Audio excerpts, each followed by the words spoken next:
Hello students, कैसे हैं? Hopefully अच्छे ही होंगे, खुश होंगे, स्वस्थ होंगे।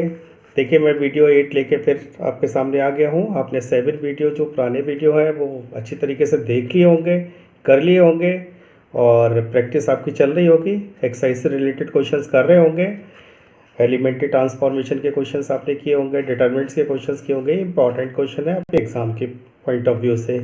तो आगे बढ़ते हैं। मैं एक नया वीडियो इसमें मैंने कवर किया है, minor and cofactor and adjoints of a matrix.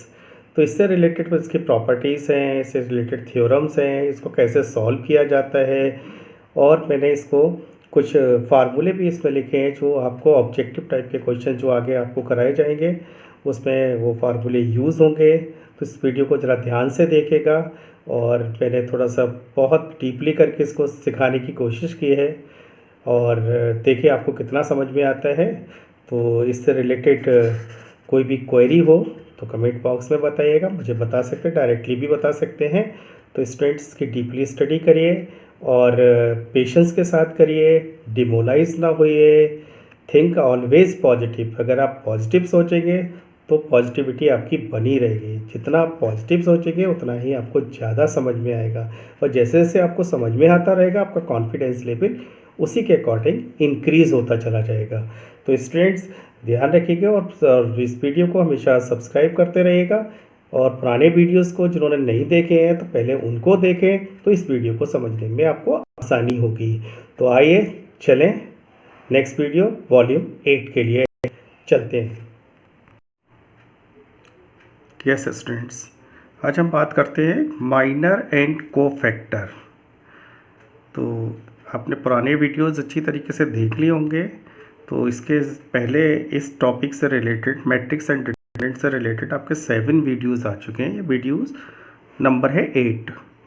तो आई थिंक आप लोगों ने वो सारे वीडियोस ठीक तरीके से देखे होंगे, स्टडी की होगी और उससे रिलेटेड क्वेश्चंस भी किए होंगे,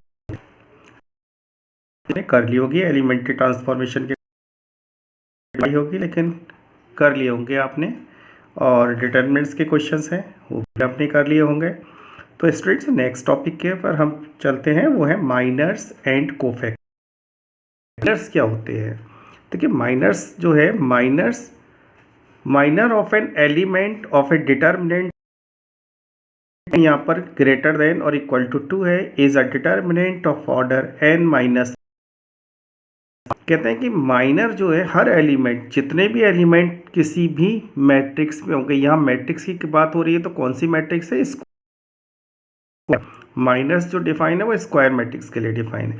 तो minors of an elements of determinant, क्योंकि डिटरमिनेंट वर्ड आया है तो समझ जाइए कि स्क्वायर मैट्रिक्स होगा। डिटरमिनेंट्स ऑफ ऑर्डर n, अगर n ऑर्डर का कोई स्क्वायर मैट्रिक्स में अगर कन्वर्ट करेंगे तो वो डिटरमिनेंट आएगा। तो यहाँ ऑर्डर n बोलते हैं। ऑर्डर 2 का मतलब 2 इंटू 2 ऑर्डर, उसको हम ऑर्डर 2 बोलेंगे। तो यहाँ पर या तो डिटरमिनेंट 2 होगी या उससे बड़ी होगी, 1 के लिए डिफाइन नहीं है।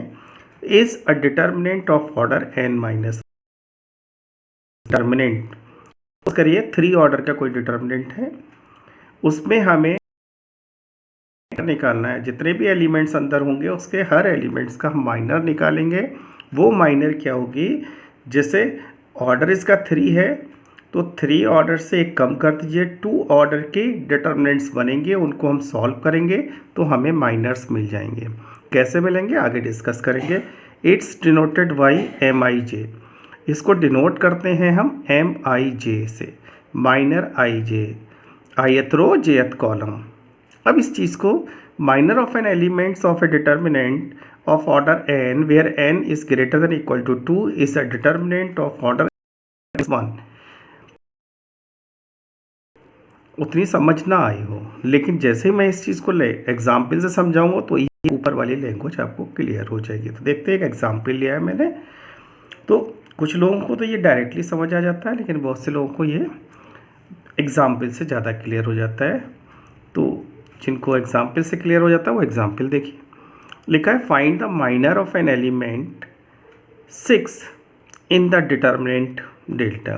तो ये क्वेश्चन भी इन्होंने बना दिया है। देखिए माइनर क्या होते हैं, जितने भी एलिमेंट्स हैं हर एलिमेंट का माइनर होता है। अब इन्होंने एक क्वेश्चन ऐसा बनाया है एग्जाम में, एक 1 मार्क्स में ये क्वेश्चन आ जाता है कि किसी पर्टिकुलर एलिमेंट का हम माइनर निकालें। तो हाँ, अगर हम किसी पर्टिकुलर एलिमेंट्स का माइनर निकालते हैं तो वैसे ही सारे एलिमेंट्स के माइनर निकाल लेते हैं। तो 6 का माइनर में निकालना, 6 का माइनर निकालने से पहले हम आपको बात करेंगे कि 1 का माइनर निकालें, 2 का निकालें, 3 का निकालें, 4 का निकालें, 5 का, फिर 6 पे आ जाएंगे। तब तक आप इससे काफ़ी कुछ सीख जाओगे। तो जैसे हम 1 का माइनर निकालें, अभी हम 6 पर नहीं जा रहे हैं, 1 का माइनर निकालने हैं, तो जिसका भी माइनर निकालने हैं तो उसको हॉरिजेंटल और उसको हम वर्टिकल ये छुपा देते हैं।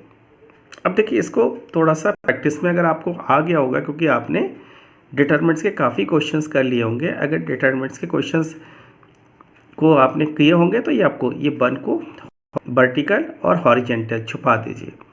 यानी कि ये 3 ऑर्डर की वो है, एक डिटरमिनेंट है ऑर्डर 3 की। अब हमने 1 का माइनर निकाला तो 1 को हमने हॉरिजेंटल और 1 को वर्टिकल हमने छुपा दिया है। तो आपकी थोड़ी प्रैक्टिस हो गई होगी तो आप छुपा सकते हैं। अदरवाइज़ आप जो है 2 पेंसिल का यूज़ कर सकते हैं या कोई स्ट्रिप काट के आप बना सकते हैं और उससे की हेल्प से भी सॉल्व कर सकते हैं। जैसे मैं बता दूं आपको कैसी स्ट्रिप बनानी है। ये देखिए, मैंने आपको जो प्रॉब्लम होती है मैं उनकी बात कर रहा हूँ, जिनकी प्रैक्टिस है उनके लिए कोई प्रॉब्लम नहीं है। ये एक आप इस तरीके से काट सकते हैं और यहाँ एक लगा सकते हैं। 2 स्ट्रिप है, इनको आपको माइनर निकालना है। ये पेन्स की जगह आप इनको छुपा दें। देखिए 1 का हॉरिजेंटल भी हमने छुपा दिया, ये हॉरिजेंटल ऊपर वाले स्ट्रिप से छुपा दिया और हमने ये हॉरिजेंटल वर्टिकल छुपा दिया। देखिए छुप गया। अब आपको 3 ऑर्डर से कन्वर्ट होकर ये डिटर्मिनेंट्स 2 ऑर्डर में आ गई, 2 ऑर्डर में हो गई। तो देखो एक कम हो गया, ऊपर से एक कम हो गया। तो क्या हो गया, पहले हमारी डिटर्मिनेंट से 3 ऑर्डर की, अब रह गई इसको छुपाने पर। जिसका माइनर निकालना है उसी के करस्पॉन्डिंग आप हॉरिजेंटल और वर्टिकल को हाइड कर देंगे। ठीक है। तो नॉन रिमेनिंग एलिमेंट्स 5, 6, 8, 9। अब इसको 2 × 2 दैट ऑर्डर 2 डिटरमिनेंट्स को कैसे सॉल्व करते हैं पीछे आपने सीखा है पुराने वीडियोस में। तो हो गया 5 × 9 45 और 48। 9 × 5 यहाँ लिख सकता हूँ मैं, इसको ऐसे मल्टीप्लाई कर दिए 45 माइनस साइन लगाओ, 8 6 जा 48। तो ये क्या हो गया -3। क्लियर, -3। ये किसका माइनर हो गया, ये हो गया 1 का माइनर। जिसको हाइड करेंगे उसी का माइनर निकलेगा। क्लियर हो गया। अब अगर हमें 2 का माइनर निकालना है तो 2 को हाइड करिए। 2 को मैंने हाइड कर दिया। अब 2 का हॉरिजेंटल हाइड हो गया, ये वर्टिकल हाइड हो गया। ठीक है, हो गया हाइड। अब आपको क्या दिख रहे हैं, 4 6 7 9। फिर क्रॉस मल्टीप्लाई करिए, 4 × 9, 9 × 4 कितना होता है 36, -7 × 6, -7 × 6 तो कितना हो गया 42। तो 36 - 42 उसको सॉल्व कर लीजिए, हमारा जो है 2 का माइनर आ जाएगा। ऐसे हम 3 का माइनर देखें तो 3 को हाइड कर लीजिए। 3 को मैं हॉरिजेंटल हाइड कर लेता हूँ, ये मेरा हॉरिजेंटल हाइड हो गया। देखो 3 है इसके नीचे, देखो ये 3 है, इसको हमें हाइड करना है, ये छुपाना है और ये छुपाना है, तो मैंने छुपा दिया। ठीक है, आप इसको बना के प्रैक्टिस कर सकते हैं। और जिनको आता है प्रैक्टिस करके और उन्हें लगता है कि बहुत ही अच्छी चीज़ है तो उनको ऐसा करने की ज़रूरत नहीं है। अब मेरे पास फिर आ गया 4 5 7 8। फिर इसकी वैल्यू निकाली, डिटर्मिनेंट वैल्यू, वही तो कहता है डिटर्मिनेंट वैल्यू निकालना है हमें। 8 × 4 32 -7 × 5 35, 32 - 35 तो ये भी -3 आ जाएगा। ये हो गया आपका माइनर किसका, 3 का। तो ऐसे ही बाकी के माइनर आप निकाल सकते हैं। जैसे अगर 4 का माइनर निकालना हो तो 4 को हाइड करिए। अब देखिए 4 को हाइड करूँगा तो 4 में ये हॉरिजेंटल बनी और ये वर्टिकल बनी। तो देखिए 4 को मैंने पहले हाइड कर दिया, देखिए 4 को मैंने हाइड कर दिया। अब वर्टिकल लाइन कहाँ लानी है, यहाँ लानी है। अब आपको देखिए क्या दिख रहा है, 2 3 8 9। 2 9 जा 18 माइनस 8 इंटू 3 24, 18 माइनस 24, तो ये 4 का माइनर आ जाएगा, 4 का माइनर आ गया। अब 5 का माइनर निकालते हैं, तो हमने क्या करा, 5 को हाइड कर दिया। देखिए भाई 5 को हाइड कर दिया 5 को हाइड। अब क्या बचा, 1379, 1379, तो 9 बन जा 9 माइनस 21, इसको सॉल्व कर लीजिए तो आपके पास किसका आ जाएगा, 5 का माइनर आ जाएगा। अब हमें क्वेश्चन में दिया गया है कि हमें किसका माइनर निकालना है, 6 का माइनर निकालना है। तो हम क्या करें, 6 के पास पहुंच जाइए, ये है 6, यहाँ पहुंच जाइए और इसको हाइड करिए, और इसको हॉरिजेंटल तो हमने हाइड कर दिया, तो वर्टिकल भी हाइड कर दीजिए। लीजिए भाई हाइड कर दिया, क्या मेरे पास बच रहे हैं, 1 2 7 8, तो 1 इंटू 8 कितना हुआ, 8, माइनस साइन तो लगाते हैं एक, 7 इंटू 2 कितना हुआ, 14, यानी 8 माइनस 14, 8 माइनस 14, 8, 1 इंटू 8, 8 माइनस 14, तो 8 माइनस 14 जब सॉल्व करेंगे तो 8 माइनस 14 क्या हो गया, M23 इज इक्वल टू -6। तो माइनर हम किसका निकालना है, 6 का। 6 की पोजीशन क्या है, देखो ये है R1 R2, ये जानते हैं आप पहले से, आप देखा ये है C1 C2 C3।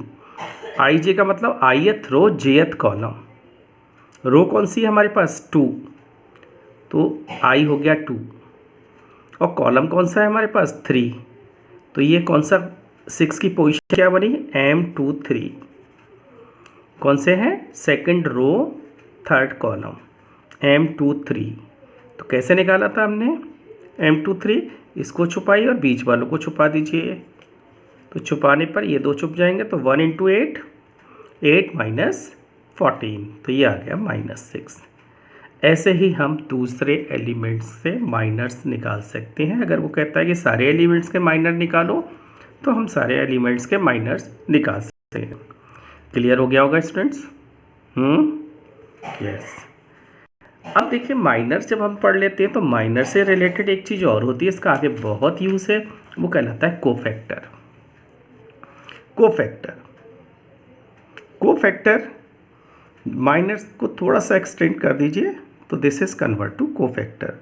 क्या करते, cofactor of an element AIJ, यानी कि जो भी डिटरमिनेंट के अंदर एलिमेंट्स है AIJ, कोफैक्टर क्या कहलाएगा, किसी भी एलिमेंट्स का कोफैक्टर कैसे डिफाइन है, cofactor of an element AIJ denoted by capital AIJ। देखिए ध्यान रखिए, जब एलिमेंट्स लिखे जाएंगे तो स्मॉल AIJ का यूज़ करेंगे, जब कोफैक्टर निकल आएगा तो कैपिटल AIJ का यूज़ करेंगे। कैपिटल AIJ, कुछ राइटर्स इसको CIJ लिख देते हैं, कैपिटल, आगे भी लिखा होगा, मैंने लिखा है।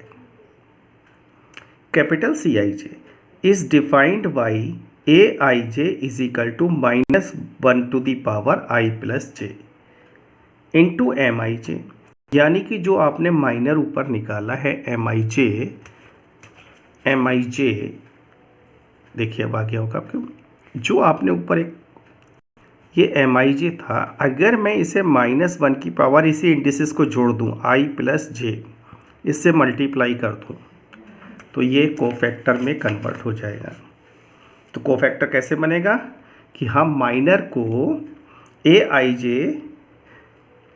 इज इक्वल टू CIJ, मैंने कहा था कैपिटल AIJ से आप डिनोट कर सकते हैं, कैपिटल CIJ से भी डिनोट कर सकते हैं। कुछ राइटर्स ये यूज़ करते हैं, कुछ ये यूज़ करते हैं। हमारी NCERT में इसको लिया गया है, आप कुछ भी ले सकते हैं, दोनों ठीक है। अब ये क्या है, AIJ कैपिटल है, तो ये क्या बन गया,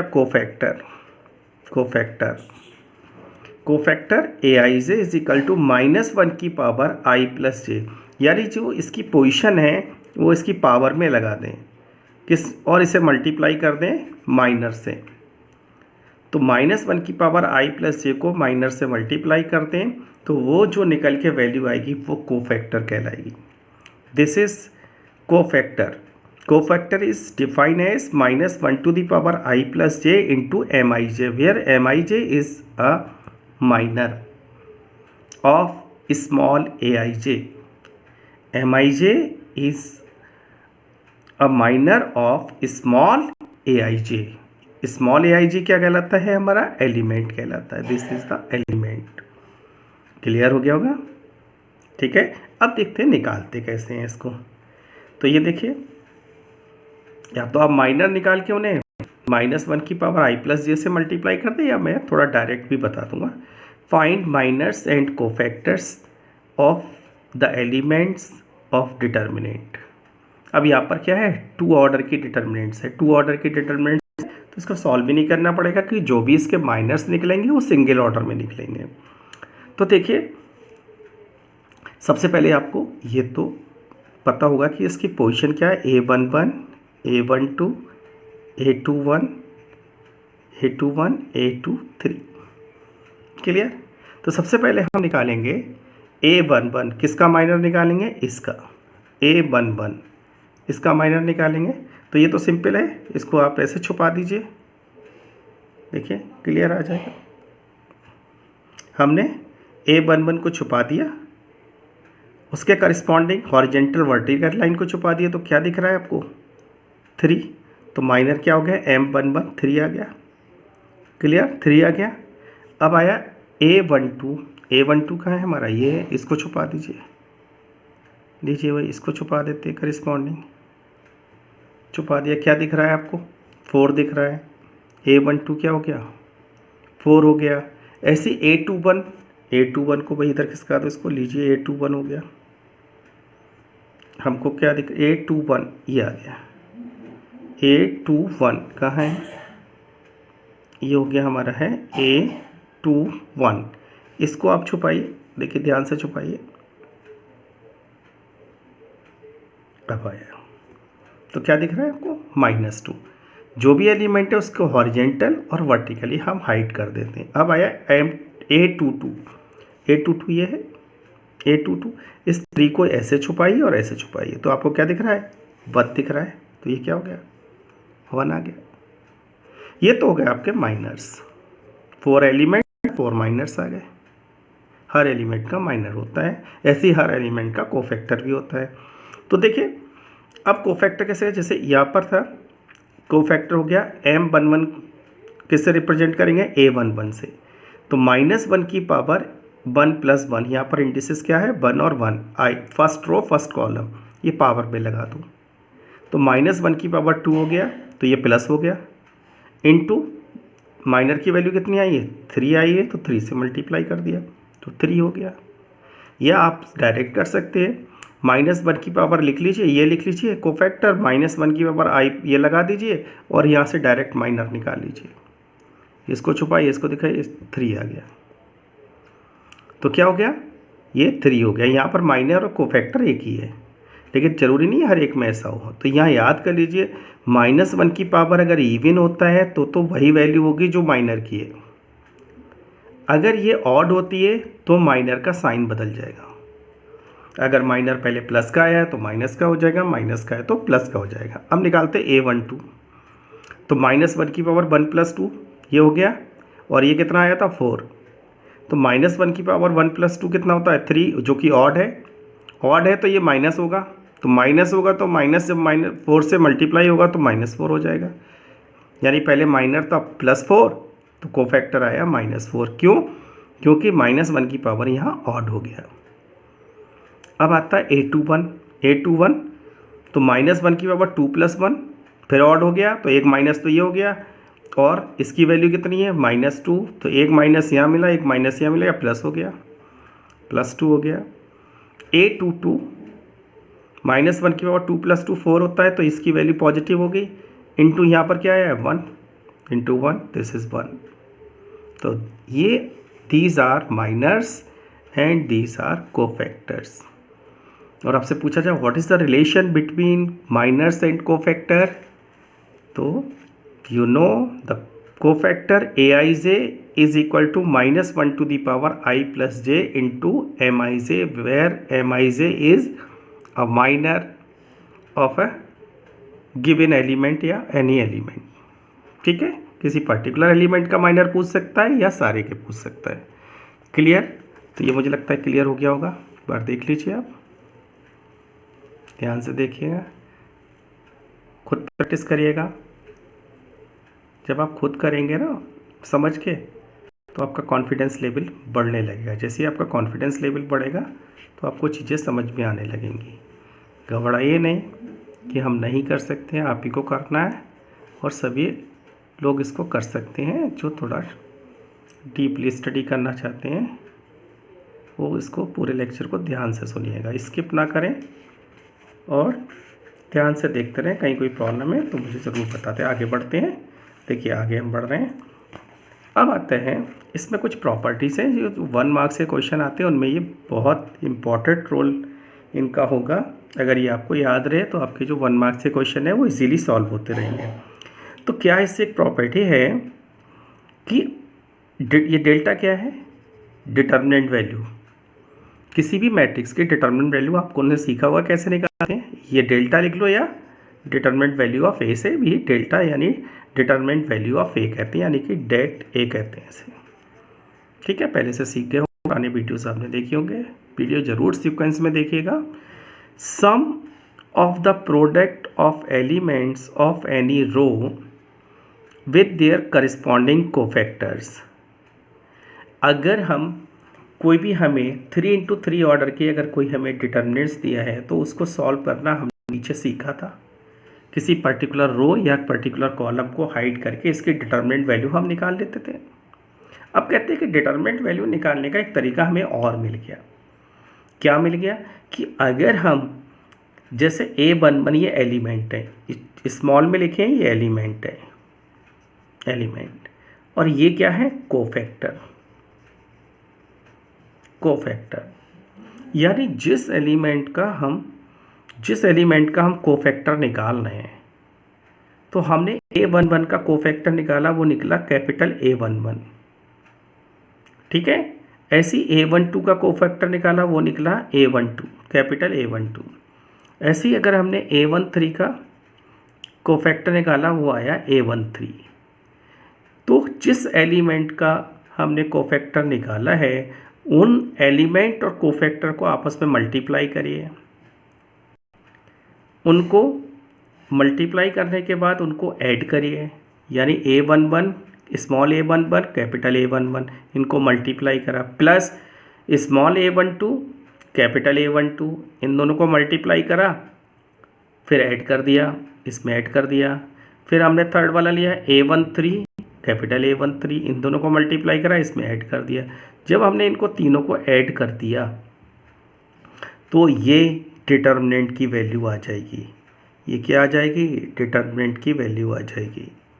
जो हम वैसे निकालते थे पीछे प्रोसेस से, वही ये डिटर्मिनेंट की वैल्यू आ जाएगी। ये इसकी एक अच्छी प्रॉपर्टी है, इंपॉर्टेंट प्रॉपर्टी है। किससे रिजल्ट निकला?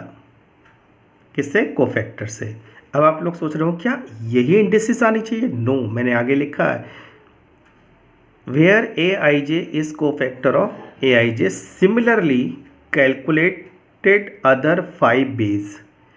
मैंने तो ये R1 के अकॉर्डिंग ले लिया, आप R2 के अकॉर्डिंग ले लो, R3 के अकॉर्डिंग ले लो, C1 के अकॉर्डिंग ले लो, C2 के अकॉर्डिंग ले लो, C3 के अकॉर्डिंग ले लो। किसी पर्टिकुलर रो या कॉलम के अकॉर्डिंग ले लें। बस आपको यही करना है, जिस एलिमेंट को आपने लिया है उसी का कोफैक्टर मल्टीप्लाई होगा। अगर यहाँ पर A21 है तो यहाँ भी A21 होना चाहिए, यहाँ A23 है तो यहाँ भी A23 होना चाहिए, यहाँ A31 है तो यहाँ भी A31 होना चाहिए। तो सब एक ही रिजल्ट आएगा। ठीक है, तो आप बाकी इन R2, R3, C1, C2, C3 से भी ये कंडीशन निकाल सकते हैं, वही रिजल्ट आएगा जो ऊपर से आया है। ठीक है, तो ये डिटर्मिनेंट की वैल्यू देगा। तो कभी कभी 1 मार्क्स में क्वेश्चन पूछ लिया जाता है कि कोई एक डिटर्मिनेंट दिया, उन्होंने ये रिजल्ट निकाल दिया कि किससे हम डिटर्मिनेंट की वैल्यू फाइंड कर सकते हैं, कौन हमें डिटर्मिनेंट की वैल्यू देगा। अब इससे एक और रिजल्ट भी निकला कि इफ़ एलिमेंट्स ऑफ अ रो और कॉलम, जो बात रो के लिए है वही बात कॉलम के लिए, are multiplied with the cofactor of any other row और कॉलम, देयर सम इज 0। लेकिन अगर आपने कुछ गड़बड़ कर दिया कि एलिमेंट की पोजीशन तो ये ले लिया, अब इस पोजीशन का हमने कोफैक्टर नहीं लिया, या एलिमेंट की पोजीशन कुछ है कोफैक्टर कुछ है, यहाँ A1 स्मॉल A1 1 है, यहाँ कैपिटल A2 1 है, यहाँ स्मॉल A1 2 है तो यहाँ कैपिटल 2 2 है, यहाँ A1 3 है, यहाँ कैपिटल A2 3 है। यानी कि एलिमेंट्स तो किसी पर्टिकुलर रो के हैं और कोफैक्टर किसी और पर्टिकुलर रो के हैं। अगर ऐसा करके मल्टीप्लाई करके आपने ऐड किया तो हमेशा रिजल्ट 0 आएगा। अगर आपने ऐसा कर दिया कि एलिमेंट तो किसी और रो के ले लिए और कोफैक्टर किसी और रो के ले लिए, उनको मल्टीप्लाई करके आपने ऐड किया, तो वो डिटरमिनेंट की वैल्यू नहीं देगा, वो रिजल्ट 0 कर देगा, इसका रिजल्ट 0 आएगा। तो मैंने एक A11 लिया, ऐसे ही आप इनको इंटरचेंज करके दूसरे बना सकते हैं। Similarly we can try for others row और कॉलम, जैसे हमने ऊपर के लिए लिखा था कि अदर्स रोल भी ले सकते हैं, उससे भी रिजल्ट 0 ही आएगा। यानी कि अगर कोफैक्टर जैसे ऊपर मैंने बताया, एक बार फिर देख लीजिए कि आपके एलिमेंट और कोफैक्टर सेम पोजीशन के होंगे, एक ही की इस जिसके जो एलिमेंट है उसी के कोफैक्टर होंगे, उनको मल्टीप्लाई करके ऐड करते चले जाओगे, डिटरमिनेंट की वैल्यू मिल जाएगा। एलिमेंट आप कुछ ले लें और कोफैक्टर कुछ ले लें, तो उनको मल्टीप्लाई करके ऐड करेंगे तो वही रिजल्ट 0 देगा। तो ये कभी ऑब्जेक्टिव टाइप के क्वेश्चंस में आगे आपको कुछ क्वेश्चंस मिलेंगे या आप करेंगे तो आपको ये चीज़ें दिखाई देंगी और याद होनी चाहिए, तो माइंड में रखिएगा, कीप इन माइंड। तो आगे बढ़ते हैं। अब देखिए एक एग्जाम्पल है, find the minors and cofactor of the elements of determinant this and verify the result A11 A31 A12 A32 A13 A33 is equal to 0। अब इस क्वेश्चन से हमने ऊपर वाली चीज़ का ये एग्जाम्पल बन गया। वो कहते हैं इनके आप माइनर और कोफैक्टर्स निकाल लीजिए, दोनों चीज़ पूछा है, ठीक है।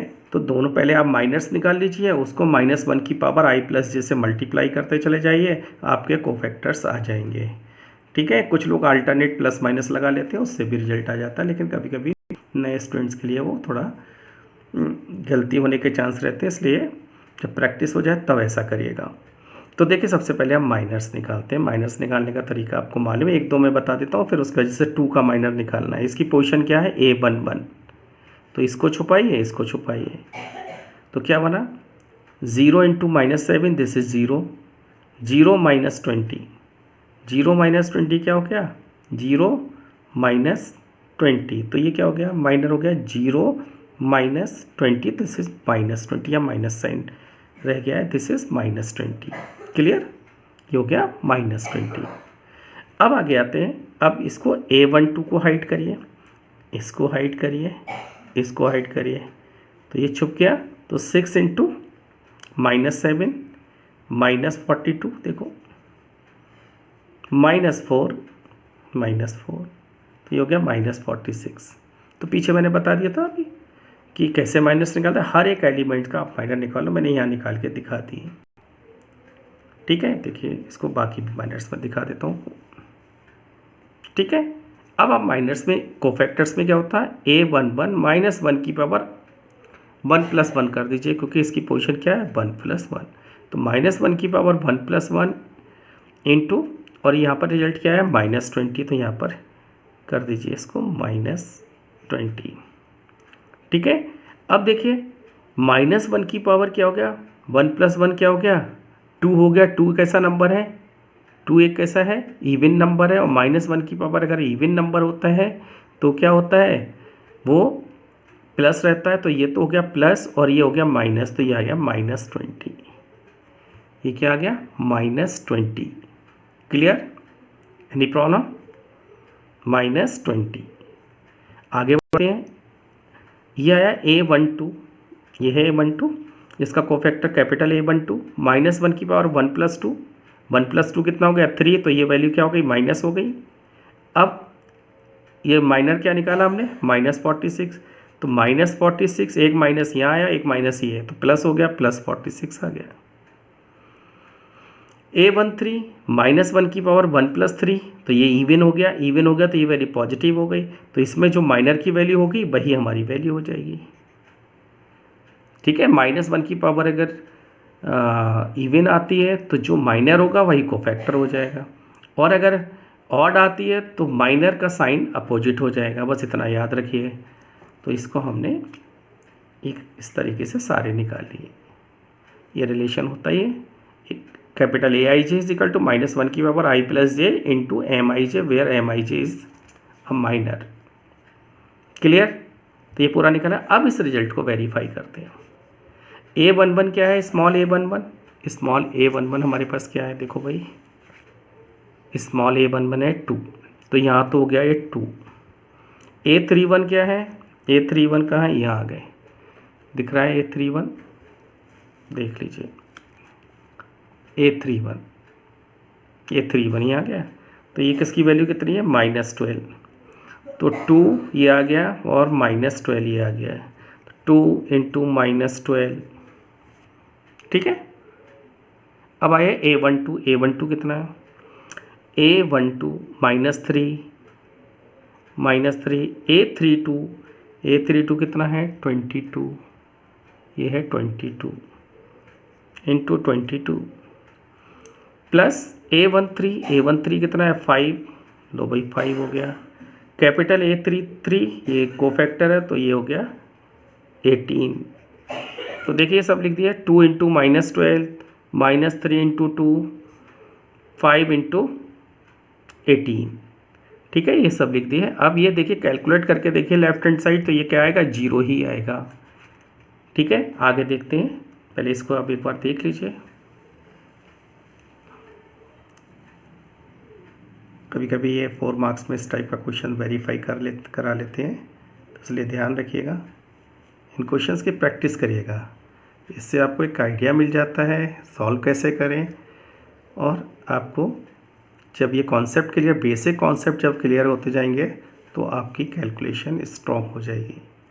ठीक है, जब थोड़ा सा स्पीडली वर्क करने लगे तो कुछ स्टेप्स को स्किप कर सकते हैं। अब आगे बढ़ते हैं। देखिए मैंने इसको कैलकुलेट किया है। पुरानी वाली वैल्यू आप यहाँ रख दीजिए। तो 2 into -12 plus -3 into 22 plus 5 into 18, इसको सॉल्व किया तो ये हमारा 0 आ गया। क्लियर? प्रूव हो गया। ठीक है, और इसको उससे भी वेरीफाई कर सकते थे। डिटरमिनेंट वैल्यू आपको निकालनी होती तो हम यहाँ पर डिटरमिनेंट वैल्यू निकालते A11 into capital A11 plus A12 into capital A12 plus A13 small A13 capital A13। इसको अगर हम सॉल्व कर देते तो ये डिटरमिनेंट की वैल्यू दे देता। ये क्या दे देता? डिटरमिनेंट की वैल्यू दे देता। ठीक है, ये डिटरमिनेंट की वैल्यू दे देता। समझ में आ गया होगा। अब हमने एक एक्सरसाइज का क्वेश्चन लिया है। एक्सरसाइज है 4.4। इसका क्वेश्चन हमने 4 लिया है। ये इंपॉर्टेंट क्वेश्चन था इस एक्सरसाइज का। बाकी तो क्वेश्चन आप इजीली कर सकते हैं, मुझे ज़्यादा उसमें आपको प्रॉब्लम नहीं होगी, इसलिए मैंने जो मुझे टफ लगा, मैंने कहा कि आपको प्रॉब्लम कर सकता है, उस क्वेश्चन को मैंने सॉल्व कर दिया है। Using cofactors of elements of the third column evaluate delta. वो कहते हैं थर्ड कॉलम का यूज़ करिए और कोफैक्टर निकालिए। तो using cofactor of elements of third column का है ये C3। थर्ड कॉलम के अकॉर्डिंग जो है आप इसको सॉल्व करिए। तो थर्ड कॉलम के अकॉर्डिंग हम इसको एक्सपेंड करेंगे, cofactors of elements of third column. तो थर्ड कॉलम के कोफैक्टर्स का हम यूज़ करेंगे और डिटरमिनेंट की वैल्यू हम निकालेंगे। तो using of elements of third column. ठीक है, अब देखिए कैसे सॉल्व करते हैं, ध्यान से देखिएगा। देखिए अब देखिए इसका using cofactor of elements of third column, यहाँ इससे कोफैक्टर से इसका मतलब एक तरीके से इस तरीके ये है कि हम जब भी इसे एक्सपेंड करें तो थर्ड कॉलम के अकॉर्डिंग ही हम इसे एक्सपेंड करें, क्योंकि आप थर्ड कॉलम के अकॉर्डिंग ही करेंगे तभी तो कोफैक्टर बनेगा। जैसे ये वैल्यू है, ये इसकी पोजीशन क्या है A13, ये हटाया ये करा तो ये आया Z माइनस वाई, ये आया तो इसी का कोफैक्टर, तो वही बात आ जाती है कोफैक्टर की। लेकिन अगर हम इसे डायरेक्ट अगर एक्सपेंड कर देंगे तो ये टफ हो जाएगा और आपका आंसर हो सकता है टैली ना करे। तो इसे हम कुछ किसकी प्रॉपर्टी जो है डिटरमिनेंट्स की वो यूज़ करेंगे जिससे कि इसको थोड़ा सा इजी किया जा सके। तो देखिए डिटरमिनेंट्स के क्वेश्चंस आपने पीछे किए होंगे, तो आपकी कोशिश रही होगी कि डिटरमिनेंट के अंदर हम ज़्यादा से ज़्यादा जीरो बनाएं। मिनिमम 2 जीरो तो आपको बनाना ही बनाना है। अगर 2 जीरो आप बना लेते हो उसके बाद एक्सपेंड करते हैं तो ये इजी हो जाता है, लेकिन 2 से ज़्यादा जीरो अगर आप बना लेते हैं तो ये कैलकुलेशन और भी इजी हो जाती है। जितने जीरो आप ज़्यादा बनाएंगे कैलकुलेशन आपकी उतनी ही ईजी हो जाएगी। तो ध्यान रखिएगा इसको। तो आगे चलते हैं। मैंने क्या करा, R1 को XR1 से मल्टीप्लाई करा, R2 को YR2 से मल्टीप्लाई किया और R3 को ZR3 से मल्टीप्लाई किया। आप कहोगे ऐसा क्यों किया? देखिए यहाँ X कम है या Y कम है या Z कम है। अगर यहाँ X मिल जाए मल्टीप्लाई हो जाए, या Y मल्टीप्लाई हो जाए, Z मल्टीप्लाई हो जाए, तो यहाँ पर भी XYZ हो जाएगा, यहाँ भी XYZ हो जाएगा, यहाँ भी XYZ हो जाएगा। क्लियर? तो हम कॉमन ले सकते हैं। आपको एक प्रॉपर्टी पता हो कि डिटरमिनेंट्स की, कि अगर हम किसी पर्टिकुलर नंबर से किसी रो को मल्टीप्लाई करते थे तो वो उतने टाइम्स ही इंक्रीज़ हो जाती थी। अगर 5 से मल्टीप्लाई किया तो 5 टाइम्स इंक्रीज़ हो जाते थे डिटरमिनेंट की वैल्यू, और अगर हमने 10 से मल्टीप्लाई किया है तो 10 टाइम्स इंक्रीज़ हो जाता था। कौन? डिटरमिनेंट की वैल्यू। अगर डिटरमिनेंट की वैल्यू पहले 5 आ रही थी तो 5 से किसी पर्टिकुलर रो या कॉलम को अगर मल्टीप्लाई कर दें तो वो 25 हो जाएगा, 5 टाइम्स इंक्रीज़ हो जाएगी।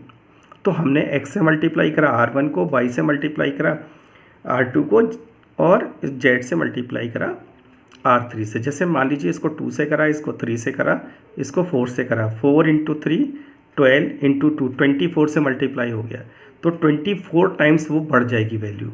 तो हमें बढ़े ना वैल्यू, तो हमने क्या करा, उतने से ही डिवाइड कर दिया, तो अब बैलेंस हो गया, इतने टाइम्स बढ़ गया ये, उसी से हमने डिवाइड कर दिया। तो जो डिटरमिनेंट पहले था वही यहाँ अब आ रहा है डिटरमिनेंट्स। ठीक है? तो हमेशा ध्यान रखें जिससे भी आप मल्टीप्लाई करें उसी चीज़ों से डिवाइड कर दो, जिससे डिटरमिनेंट की वैल्यू चेंज ना हो। तो यहाँ 1 में x, अब जब x से मल्टीप्लाई करा R1 को तो सारे एलिमेंट्स मल्टीप्लाई हो जाएंगे R1 के। ये हो गया x, ये हो गया x², ये हो गया XYZ, ये हो गया y² XYZ, ये हो गया z² XYZ। ठीक है? अब हमने क्या करा, यहाँ C3 से taking XYZ are common from C3 common कर लिया, तो यहाँ 1 1 1 बचा, तो ये कैंसिल आउट हो गए। अब फिर हमने प्रॉपर्टी यूज़ करी, हम कोशिश करेंगे 2 जीरो बना लें। R1 tense to R1 minus R2 मैंने लगा दिया, R1 माइनस R2, तो ये हो गया। किस में चेंज होगा? R1 में। किस में चेंज नहीं होगा? R2 में। तो R1 में चेंज हुआ x minus Y x² minus Y square, 1 minus 1 0, x minus Y x² minus Y square 0, y² 1, z² 1, ये एज इट इज़ रहा। अब दूसरा ऑपरेशन लगाया हमने, R2 tense to R2 minus R3। अब देखिए इसे x minus Y x² minus Y square को हमने लिखा है x plus Y x minus Y, आप जानते हैं। ठीक है? ये 0।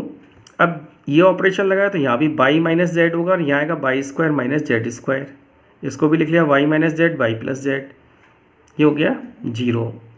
अब देखिए क्या कॉमन आएगा, यहाँ से आपका R1 से देखो x माइनस वाई यहाँ भी है, x माइनस वाई यहाँ भी है, 0 से तो हर चीज़ कॉमन आ जाती है। ऐसे y माइनस जेड R2 में है, ये भी y माइनस जेड है, यहाँ से ही y माइनस जेड कॉमन आ जाएगा। तो take in common x minus Y y minus Z from R1 and R2 respectively. ठीक है? तो हमने कॉमन लिया तो ये आया x minus Y y minus Z. अब कॉमन लेने के बाद यहाँ क्या बचा? 1 x plus Y 0, 1 x plus Y 0, 1 y minus Z 0, 1 y minus Z तो बाहर आ गया, y प्लस जेड आएगा, y plus Z 0, z² 1, z² 1। अब 2 जीरो हमको मिल गए, और उस रिस्ट्रिक्टेड क्या था कि आपको इसी के अकॉर्डिंग एक्सपेंड करना है, तभी तो कोफैक्टर मिलेगा। किसका? C3 का।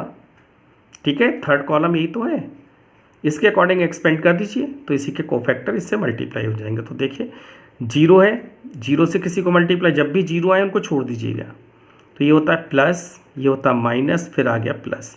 ये 2 जीरो हैं तो इनको छोड़ दीजिएगा, क्योंकि ये किसी से मल्टीप्लाई होंगे तो उसको भी 0 कर देंगे। तो क्या हुआ? 1 के अकॉर्डिंग आप इसको एक्सपेंड करिए, ये छुपाइए और ये छुपाइए, तो क्या बचा? 1 × y प्लस जेड। ये x minus Y y minus Z तो ऑलरेडी बाहर हैं, इनको कॉमन है, यहाँ से ब्रैकेट लगा लीजिए, इसको हाइड करिए, इसको हाइड करिए, vertical horizontal 1 into Y plus Z minus minus 1 into X plus Y, तो y से y कट गया, z माइनस एक्स, तो क्या आ गया x minus Y minus Z minus X. ये हमारा आंसर हो गया। अगर आप इस तरीके से करेंगे तो आप आंसर को उसी फॉर्म में ले आएंगे जैसे पीछे आंसर बुक में दिया हुआ है। बाकी किसी तरीके से आप करने की कोशिश करेंगे इसको तो थोड़ा टफ हो जाएगा, तो हो सकता है आंसर उस फॉर्म में ना आ पाए। तो देख लीजिए इसको और कोशिश करिए इस टाइप के क्वेश्चंस करने के लिए। ठीक है, अभी बहुत सारे क्वेश्चन आपके एक्सरसाइज में हैं, वो करते जाइए। ठीक है, बाद में किसी और वीडियो में आपको एडिशनल क्वेश्चंस इसके एक साथ दे देंगे। क्लियर, आगे बढ़ें। चलिए आगे बढ़ते हैं। एडजॉइंट ऑफ ए मैट्रिक्स, नए टॉपिक की ओर आ रहे हैं। Adjoint of a matrix. ठीक है, सबसे पहले हमने क्या पढ़ा, माइनर्स पढ़ा इस वीडियो में, उसके बाद कोफैक्टर, अब आता है adjoint of a matrix. The adjoint of a square matrix A is defined as the transpose of a matrix capital Aij or Cij, where Aij is the cofactor of element small aij. It's denoted by Adj into a capital A. Adjoint of A. Adjoint of A. तो simple से इसको अगर मैं short में लिख दूँ इसकी definition, तो आप इतना याद रखिएगा कि adjoint of A is defined as, ये हो गया, adjoint of A is defined as A capital Aij and its transpose, capital Aij का transpose, where A is a square matrix। आपको मालूम माइनर हो चाहे कोफैक्टर हो या एडजॉइंट हो, सब स्क्वायर मैट्रिक्स के लिए ही डिफाइन है। तो क्या मतलब हुआ है, एडजॉइंट कब निकलता है, जब हम सारे कोफैक्टर निकाल लें और उनका ट्रांसपोज ले लें। ट्रांसपोज का मतलब आपको मालूम है, रो को कॉलम में कन्वर्ट कर दीजिए, कॉलम को रो में कन्वर्ट कर दीजिए, पीछे आपने पढ़ लिया है इसको। तो हम सारे कोफैक्टर को लिख लें पहले एक मैट्रिक्स में और उसका ट्रांसपोज कर दें, तो वो इसका क्या कहलाता है, एडजॉइंट कहलाता है। देखिए कैसे लिखें, ये मैंने एडजॉइंट ऑफ ए क्या करा है, हमने ये कोफैक्टर्स निकाल लिए हैं। यहाँ पर एक्चुअल में क्या हो रहा होगा, जब दिया होगा matrix square matrix A11 A12 A13, हमने सारे सबके कोफैक्टर्स निकाल लिए और यहाँ लिख दिया, यानी एलिमेंट के कोफैक्टर निकाल के यहाँ लिख लिया। अब इसका ट्रांसपोज कर दिया, ट्रांसपोज का मतलब इसकी रो और कॉलम को आपस में इंटरचेंज कर दिया। तो ये क्या हो गया, A11 पढ़िए हॉरिजेंटल, लिखिए vertical, A11 A12 A13 A11 A12 A13 A12, ये आ गया A21 A22 A23 A21 A22 A23 A31 A32 A33, ये हमारा क्या आ गया, कोफैक्टर हो गया। क्लियर। अब आते हैं एक एग्जाम्पल लेते हैं। एग्जाम्पल है, find adjoint A for A is equal to 2 3 1 4। एक 2 ऑर्डर का, एक 2 इंटू 2 ऑर्डर का एक मैट्रिक्स है, उसमें हमें एडजॉइंट A निकालना है। तो एडजॉइंट A कैसे निकालना है, मालूम है कि कोफैक्टर का ट्रांसपोज होता है। तो सबसे पहले हम क्या निकालें, कोफैक्टर निकालें। कोफैक्टर क्या हो गया, A11 माइनस 1 की पावर 1 प्लस 1 और माइनर, ये माइनर हो गया। तो आप डायरेक्ट क्या करिए, ये तो लिख लीजिए माइनस की पावर 1 प्लस 1, अब इसको छुपा लीजिए। देखिए छुपाइए, क्या बचा, 4 बचा, दिख रहा है 4 बचा। ठीक है, इसको छुपाने पर आपको क्या दिख रहा है, 4 दिख रहा है, 4 बचा। ठीक है, तो ये क्या हो गया, 4 आ गया। A12 ये हो गया, 3 को हाइड करिए और ये हो गया, ये 1 हो गया। ऐसे ही इसको छुपाइए, ये 3 आ गया। ऐसे ही इसको छुपाइए, ये 2 आ गया। तो हमने सबके कोफैक्टर निकाल लिए। कोफैक्टर निकालने के बाद पहले यहाँ पर इनकी पोजीशन के अकॉर्डिंग रख दिए, A11 A12 A21 A22 और इसका ट्रांसपोज कर दिया। तो हमने पहले तो इसको लिखा 4 माइनस 1, देखिए 4 माइनस 1 माइनस 3 2 और इसका ट्रांसपोज, ये कोफैक्टर हो गया, इसका ट्रांसपोज हो गया। ट्रांसपोज का मतलब है रो और कॉलम को इंटरचेंज कर दीजिए। ये हो गया R1, ये R2, ये C1, ये C2। जो रो थे वो कॉलम बन जाएंगे, जो कॉलम थे वो रो बन जाएंगे। 4 माइनस 1 4 माइनस 1 माइनस 3 2 माइनस 3 2। तो ये क्या निकल के आया, एडजॉइंट ऑफ A। क्या है, हमारी कोई स्क्वायर मैट्रिक्स जो हमें दी हुई है।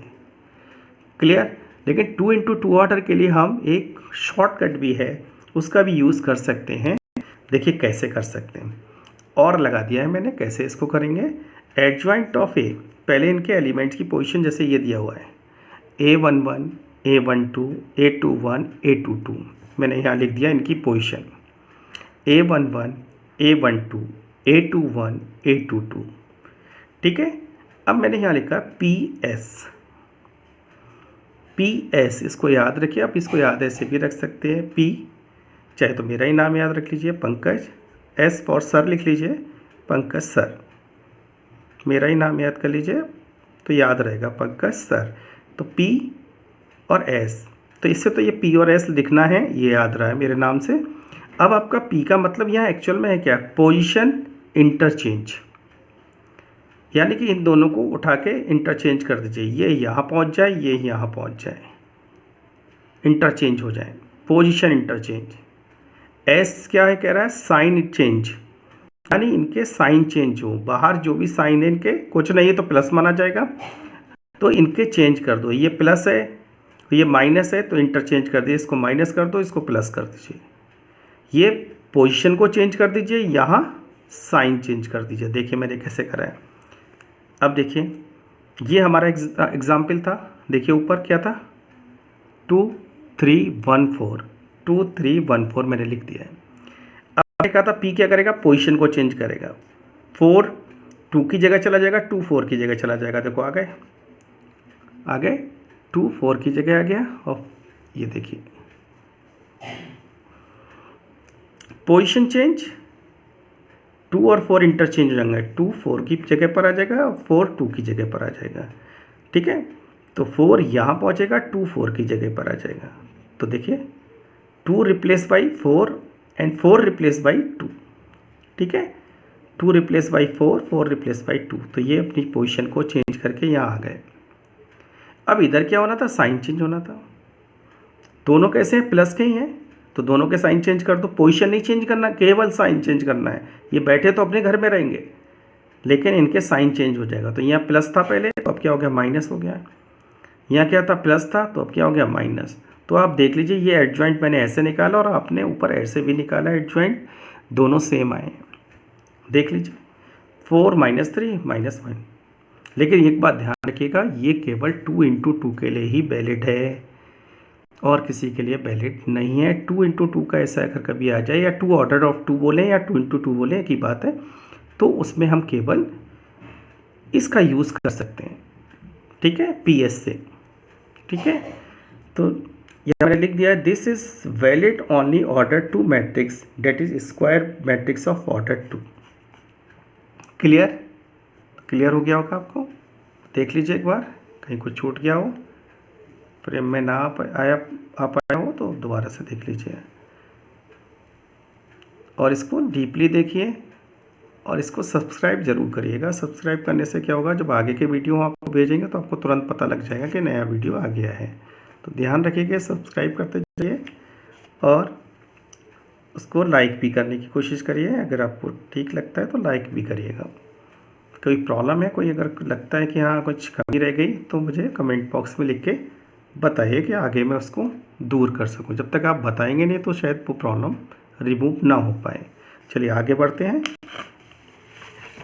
आगे देखिए, इसकी भी प्रॉपर्टी बहुत अच्छी प्रॉपर्टी है। देखिए, if A be any given square matrix of order n, then A into adjoint A is equal to adjoint A into A, determinant value of A into I। I क्या होगा, उसी order के एक identity matrix होगा जिस order का A होगा। लिख भी दिया है, where I is the identity matrix of order n। यानी कि अगर हमने किसी भी स्क्वायर मैट्रिक्स जो हमें A दी हुई है उसका एडजॉइंट निकालें, कैसे निकालते हैं पीछे देख लिया, उन दोनों को मल्टीप्लाई करें। A को पहले लिखें, एडजॉइंट को पहले लिखें, एडजॉइंट को पहले लिखें, A को पहले लिखें, जैसा जिसको भी लिखें इंटरचेंज करके मल्टीप्लाई करें। वो वही वैल्यू देगा कि हम उस गिवन स्क्वायर मैट्रिक्स की डिटरमिनेंट वैल्यू निकालें और आइडेंटिटी मैट्रिक्स उसी ऑर्डर के आइडेंटिटी मैट्रिक्स से मल्टीप्लाई कर लें, तो ये रिजल्ट और ये रिजल्ट सेम आएगा। समझ में आ रहा है? या तो ए इंटू एडजॉइंट ए निकाले या एडजॉइंट ए इंटू ए निकाले, वो वही वैल्यू देगा कि हमें कोई भी स्क्वायर मैट्रिक्स दी है उसकी पहले हम डिटरमिनेंट वैल्यू निकालने हैं और उसी ऑर्डर की आइडेंटिटी मैट्रिक्स से हम उसको मल्टीप्लाई कर दें, तो वो ये तीनों रिजल्ट आपस में इक्वल होंगे। ठीक है, ये तीनों रिजल्ट आपस में इक्वल होंगे। क्लियर? तो ये इसको याद कर लीजिए, ये कभी 1 मार्क से क्वेश्चन में ये चीज़ें आ सकती हैं। ठीक है, आगे जब हम MCQ कराएंगे तो इन चीज़ों को ध्यान रखिएगा, ये वहाँ पर बहुत इम्पॉर्टेंट रोल इनका होगा, तो इनको ध्यान रखिएगा वहाँ पर। ठीक है, आगे बढ़ते हैं। सिंगुलर मैट्रिक्स, ठीक है, आँख में भर लीजिए, बहुत बढ़िया टॉपिक है सिंगुलर मैट्रिक्स, और इसको हमेशा याद रखिएगा, इसका बहुत रोल है, एक क्वेश्चन तो अक्सर आता ही है इसका। तो सिंगुलर मैट्रिक्स, पहली बात तो बता दूंगे सिंगुलर मैट्रिक्स क्या होती है, पहले पढ़ लें उसके बाद डिस्कस करते हैं। डिटरमिनेंट वैल्यू ऑफ ए, अगर कोई भी मैट्रिक्स है, स्क्वायर मैट्रिक्स होगी, उसकी डिटरमिनेंट वैल्यू अगर 0 आ जाए तो वो सिंगुलर मैट्रिक्स कहलाएगी। किसी भी स्क्वायर मैट्रिक्स की डिटरमिनेंट वैल्यू 0 आ जाती है तो वो सिंगुलर मैट्रिक्स कहलाएगी। ठीक है, क्योंकि हर स्क्वायर मैट्रिक्स की डिटरमिनेंट वैल्यू निकलती है, तो ये अंडरस्टूड है, अगर बोला जाए ना बोला जाए तो एक ही बात है कि हम स्क्वायर मैट्रिक्स की बात कर रहे हैं। तो किसी भी मैट्रिक्स की डिटरमिनेंट वैल्यू अगर 0 हो जाती है तो वो सिंगुलर मैट्रिक्स कहलाएगी। बहुत से स्टूडेंट को कन्फ्यूज़न हो जाता है, वो अक्सर कोई पूछ ले रैंडमली कि व्हाट इज़ सिंगुलर मैट्रिक्स, तो वो सोचते हैं कि जिसमें एक एलिमेंट होता है वो सिंगुलर मैट्रिक्स होती है। ऐसा नहीं है, वो सिंगलेटन सेट होता है, जिसमें सेट में मैंने 11th में आपने पढ़ा होगा कि कोई भी सेट जिसमें एक एलिमेंट होता है तो वो सिंगलेटन सेट होता है। सिंगुलर मैट्रिक्स में ऐसा नहीं होता है। सिंगुलर मैट्रिक्स क्या होती है कि किसी भी मैट्रिक्स की अगर डिटरमिनेंट वैल्यू 0 हो जाए तो वो सिंगुलर मैट्रिक्स कहलाती है। जैसे मैंने एक एग्जाम्पल लिया है, ये 2 ऑर्डर की हमने एक मैट्रिक्स ली है, तो 1 2 3 6, इसको सॉल्व करिए। 1 इंटू 6 माइनस 3 इंटू 2 6, तो ये मैंने इसको पहले मैट्रिक्स से डिटरमिनेंट बनाया, ऐसे लिखने पे ये सीधी सीधी आ जाती है, स्ट्रेट लाइन आती है, यानी कन्वर्ट हो गई मैट्रिक्स कन्वर्ट टू डिटरमिनेंट्स।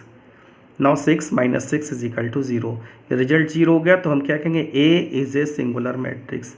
ए हमारी कैसी है, सिंगुलर मैट्रिक्स है। क्लियर?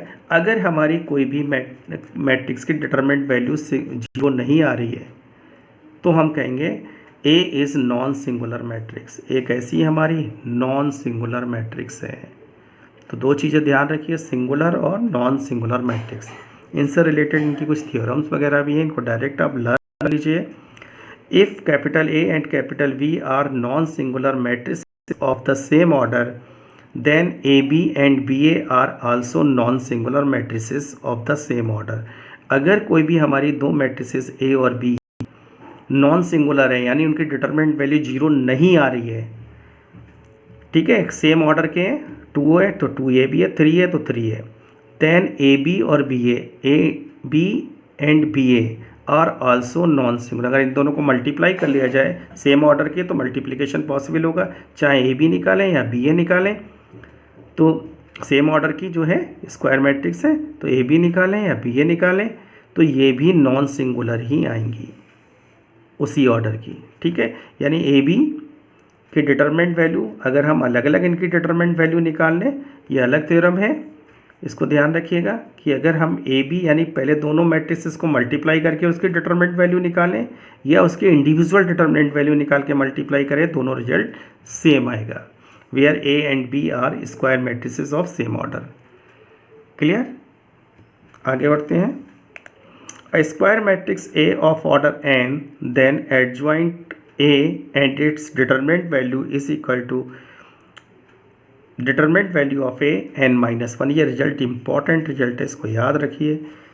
एडजॉइंट ए का एडजॉइंट आपने निकाला, एडजॉइंट ए, उसकी डिटरमिनेंट वैल्यू, ये भी तो क्या होगा, एक मैट्रिक्स फॉर्म आएगी, इसकी डिटरमिनेंट वैल्यू निकालिए, वो किसके इक्वल होगा, पहले आप डिटरमिनेंट वैल्यू निकाल लीजिए और जो उसका ऑर्डर है वो यहाँ लगा दीजिए, उसमें से 1 लेस कर दीजिए, ये दोनों रिजल्ट इक्वल आएंगे। यानी adjoint A and its determinant value is equal to determinant value of A n-1। n क्या है, हमारा ऑर्डर है, ऑर्डर में स्क्वायर मैट्रिक्स में से 2 इंटू 2 ऑर्डर है तो इसको ऑर्डर 2 बोला जाएगा। 2 इंटू 2 ऑर्डर मतलब 4 ना लगाएं, आप 2 ही लगाएं। ऑर्डर 2 का मतलब n इज इक्वल टू 2 केवल। ठीक है, ये गलती ना करें आप। क्लियर, ये रिजल्ट बहुत इंपॉर्टेंट है, इसको ध्यान रखिएगा। आगे है theorem 4, a square matrix A is invertible if and only if a non singular matrix, यानी कोई नॉन सिंगुलर मैट्रिक्स है उसी का इन्वर्स हम निकाल सकते हैं, यानी कि determinant value can not equal to 0 होनी चाहिए, तभी हम उसकी जो है इन्वर्स निकाल सकते हैं। इन्वर्स कब एग्जिस्ट करेगा? जब कोई भी मैट्रिक्स नॉन सिंगुलर हो। नॉन सिंगुलर का मतलब उसकी डिटरमिनेंट वैल्यू 0 ना हो। अब ए इन्वर्स निकालने का एक तरीका, एक तो आपने पहले सीखा है एलिमेंट्री ट्रांसफॉर्मेशन से, दूसरा तरीका हम यहाँ सीखेंगे, इस पर बेस्ड क्वेश्चन भी आता है। तो ए इन्वर्स पहले सीखा है, फिर भी ए इन्वर्स यहाँ पर सीख रहे हैं, आंसर दोनों से सेम ही आएंगे। ये दूसरा मेथड है, वो पहले ये मैट्रिक्स मेथड कहलाता है और वो एलिमेंट्री ट्रांसफॉर्मेशन मेथड कहलाता है। ठीक है, आगे बढ़ते हैं, इसको भी ध्यान से देख लीजिए, इनको ज़रूर बार बार पढ़िए तो थोड़ा मेमोराइज हो जाएंगे। क्लियर, आगे बढ़ते हैं। अब देखिए हमने एग्जाम्पल लिया है और इस एग्जाम्पल में इससे रिलेटेड काफ़ी बातें आप पहले सीख चुके हैं, तो इसलिए थोड़ा सा स्पीडली इस पर वर्क करेंगे।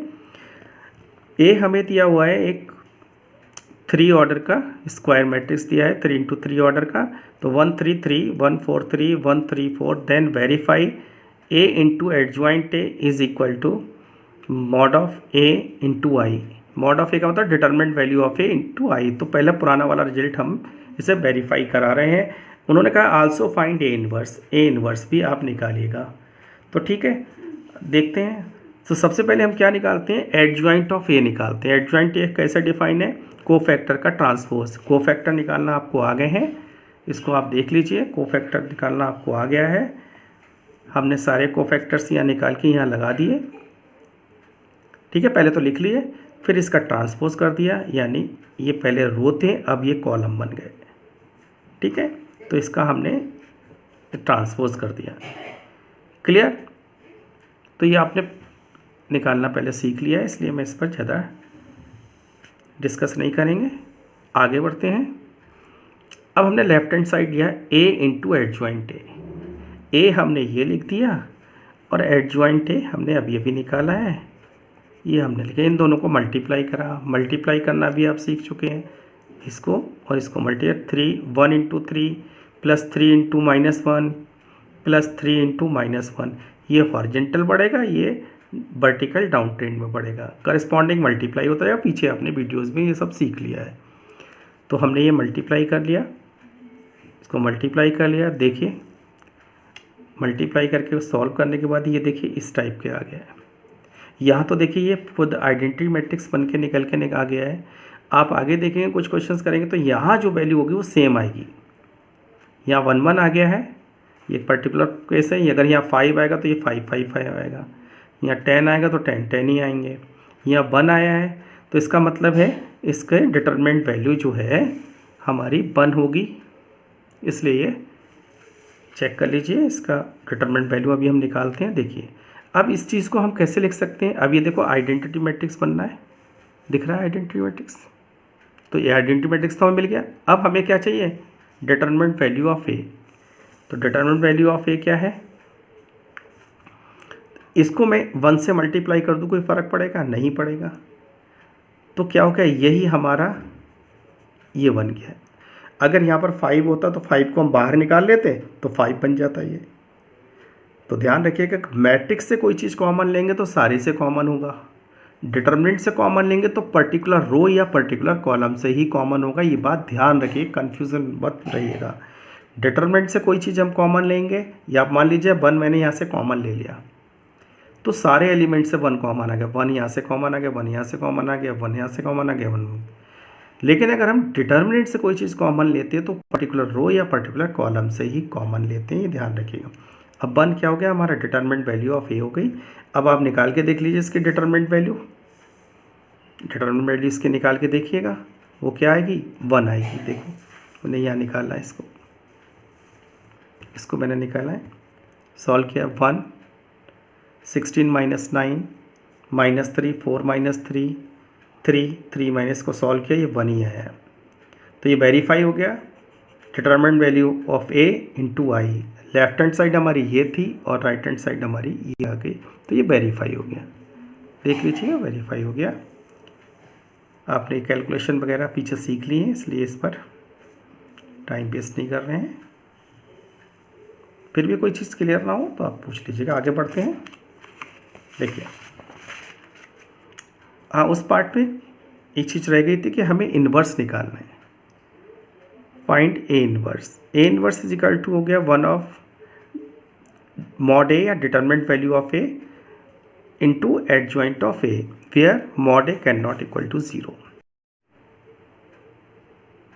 देखिए अब आगे mod A is equal to 0 यहाँ तक आ गया।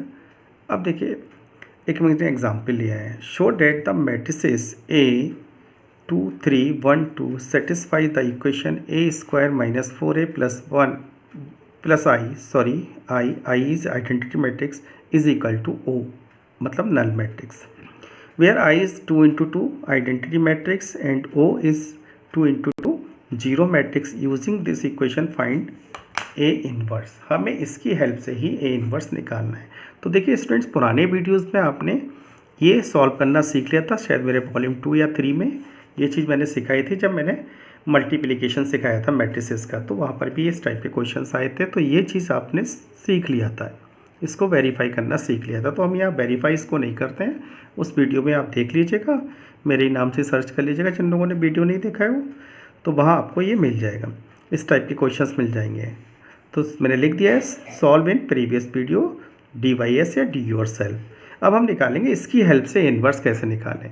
हम स्टूडेंट्स क्या करते हैं एग्जाम में, इसकी अगर ये क्वेश्चन दिया होता है तो इसकी हेल्प से ये ए इन्वर्स निकाल आते हैं फार्मूले का यूज़ करके।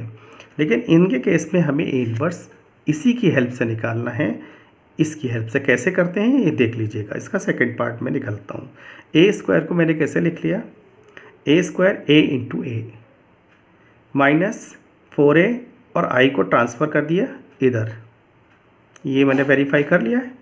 तो नल मैट्रिक्स, इसको इधर जैसे सॉल्व करते हैं ये माइनस आई हो गया।